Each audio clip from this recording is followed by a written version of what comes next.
Salam, hər vaxtınız xeyir olsun müəllimlər. Qeyd etdiyim kimi mövzuların izahını mən sizə əvvəlcədən yönləndirəcəm. Siz mövzuların izahını dinləyərsiniz. Daha sonra həm dərs günlərimizdə həmin mövzular üzərindən sual-cavab edəcəyik.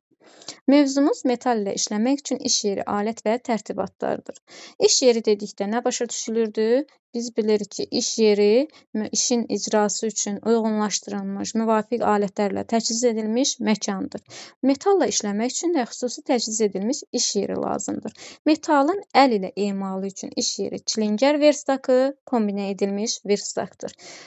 Hər iki verstak demək olar ki, eyni hissələrdən, quruluş cəhətdən eyni hissələrdən ibarətdir. Hər ikisində metal karkaslar mövcuddur, hər ikisində.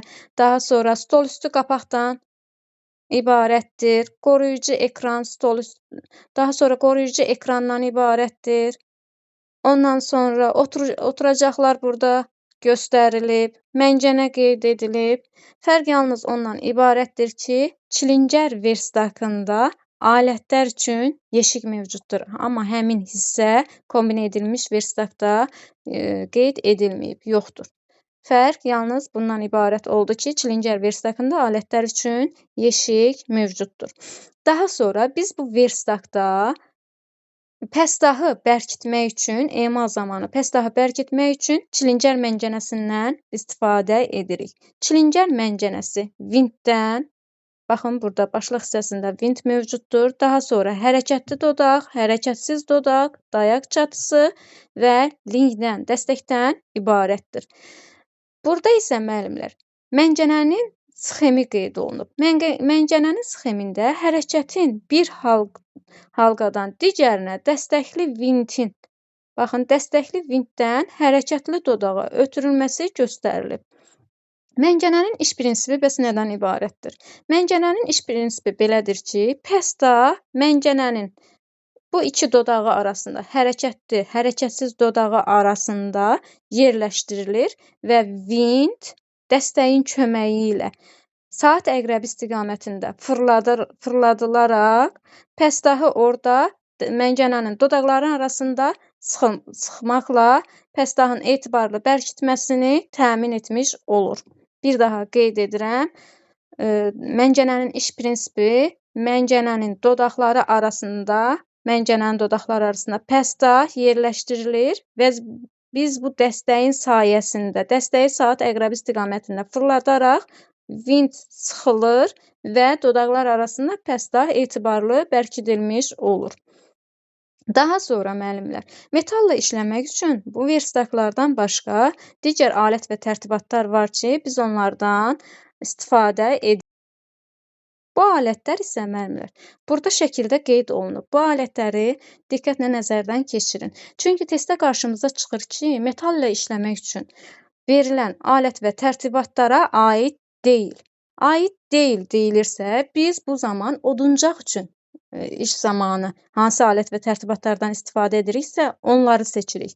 Yox, əgər testdə qarşımıza çıxır ki, oduncaqla işləmək üçün lazım olan alət və tərtibatlara aid deyil, o zaman da metal üçün işləmək üçün olan, metalın emalı üçün olan alət və tərtibatlara baxırıq. Metal işləmək üçün bizə hansı alət və tərtibatlar lazımdır? Burada qeyd olunub hər biri. Burğulardır, kəsici kəlbətindir, yeyədir, cız çəkəndir, kernerdir, çəkiclərdir, bucaqlıqdır, xətkeşdir, daha sonra burğulardır. Tərtibatlar olaraq əymə tərtibatları və sağanaqlar göstərilib. Sağanaqların da burada dairəvi, prizma şəkilli, künclü, fiqurlu sığanaqlar göstərilib. Bunlar bizim metalın emalı üçün lazım olan alət və tərtibatlarımızdır. İndi isə növbəti mövzumuz müəllimlər, təbəqə metalın və məftilin düzəldilməsidir. Düzəldilmə dedikdə nə nəzərdə tutulur? Təbəqə metalın taxta və ya əlvan metaldan olan, baxın buna diqqət yetirin müəllimlər, taxta və ya əlvan metaldan olan çəkic və taxta tirciyin köməyi ilə düzəltmə lövhəsi üzərində hazırlanmasıdır. Bir daha qeyd edirəm. Düzəldilmə təbəqə metalın taxta və ya əlvan metaldan olan çəkic və taxta tirciyin köməyi ilə düzəldilmə lövhəsi üzərində hazırlanmasıdır. Metal təbəqəni düzəltmə lövhəsi üzərində qoyuruq. əlcək və ya əllik geyilmiş mütləq düzəldilmə zamanı biz əlimizə əlcək geyinməliyik. Geyilmiş sol əli ilə tuturlar, sağ əli ilə isə çəkic zərbələri vururuq. Bunu yadınızda saxlayın ki, çəkiclə işləyən zaman hər bir halda çəkic sağ əldə tutulur. Sol əldə isə biz pəstahı tuturuq. Yəni düzəldiləcək lövhəni tuturuq. Baxın, burada həm taxta çəkiclə işin düzəldilmənin forması göstərilib, həm də ki, taxta tirciklə. Biz necə formada işi yerinə yetirməliyiksə, onlar orada qeyd edilib. Metal təbəqə qabarıq hissələri üstü olmaqla, baxın, qabarıq hissə üstü olmaqla yerləşdirilir. Təbəqənin kənarından qabarıq hissəsinin mərkəzinə doğru döyəclənir. Testlərdə bu əks formada verilir. Yəni, bu hissəyə diqqət yetirin. Metal təbəqə qabarıq hissələri üstü olmaqla yerləşdirilir və təbəqənin kənarından, baxın, kənarından qabarıq hissənin mərkəzinə doğru döyəcləyirik. Nazik yumşaq təbəqələr adətən taxta çəkiclə döyəclənir və taxta tirciklə hamarlanır. Burada qeyd olunub. Taxta çəkiclə hamarlanması və yaxud da ki, taxta tirciklə hamarlanması burada əks edilib. Daha sonra nazik yumşaq məftil taxtaya cərgə ilə vurulmuş bir neçə mismarın və ya məngənədə sıxılmış tirciklərin arasına çəkib biz düzəldə bilirik. Və yaxud da ki, silindrik sağanağın çevrəsi boyu dartmaqla düzəltmək olar. Yəni, nazik yumşaq məftilin düzəldilməsi bir neçə üsulla yerinə yetirilir. Birinci üsul oldu ki, taxtaya cərgə ilə vurulmuş bir neçə mismarın arasından biz nazik məftili dartaraq onu düzəldə bilirik və yaxud da ki, məngənədə sıxılmış tirciklər arasından keçirib çəkməklə düzəldə bilirik.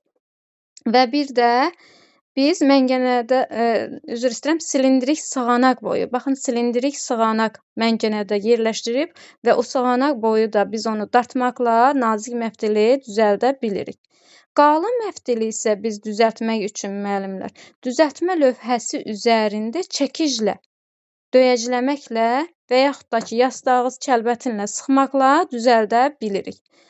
Burada verilənlərin hər biri oldu. Nazik məftilin düzəldilməsi, taxta üzərinə mismar vurularaq arasından dartırıq. Daha sonra məngənədəki tircik arasından çəkməklə və dairəvi sığanaqlarda dartmaqla biz silindrik sığanağının çevrəsi boyu onu dartmaqla düzəldirik. Qalın məftil isə düzəltmə lövhəsi üzərində döyəcləmə vasitəsilə bir də yastağız kəlbətinlə sıxmaqla düzəldilir.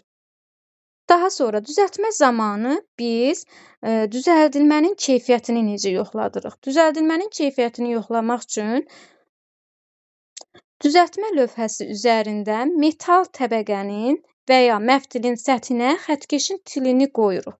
Xəttkeşin tilini qoyuruq, qabarıq aralıqlardan, əgər düzəldilmə zamanı qabarıqlar qalıbsa, həmin aralıqlardan sızan işıq zolağının ölçüsünə görə biz onun keyfiyyətini yoxlayırıq. Yəni, düzəldilmə zamanı keyfiyyətli iş yerinə yetirilibmi, alınıbmı, bunu biz bu üsulla müəyyən edirik. Burada baxın, müəllimlər, əks etdirilib. Yəni, düzəldilmənin keyfiyyətinin yoxlanılması məftil verilib. Burada. Daha sonra xəttkeşin tillərinin arasında.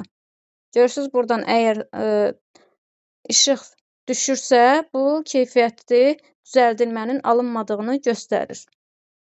Düzəldilmədən sonra da biz pəstahın üzərində hansı məmulatı hazırlayırıqsa, onun konturlarını nişanlayırıq. Nişanlanma zamanı da biz pərgardan, kernerdən, xəttkeşdən, metal xəttkeşdən, bucaqlıqdan, nişanlayıcı pərgardan, cız çəkəndən bu nişanlanma alətlərindən istifadə edərək nişanlanma işlərini yerinə yetiririk. Bu zamandakı işlərin yerinə yetirilməsi zamanı da hansı təhlükəsizlik qaydalarına əməl etməliyik? Əllərimizi metal təbəqələrin və məftilin iti kənarları ilə zədələmədən qorumalıyıq. Gözlərimizi məftilin iti ucları ilə zədələmədən qorumalıyıq. Əlcəklə, yalnız əllik, əlcək və eynəklə işləməliyik. Barmaqlarımızı da çəkic və ya taxta çəkicin zərbəsindən qorumalıyıq. Bu da bizim oldu iş zamanı görəcəyimiz təhlükəsizlik iş qaydaları.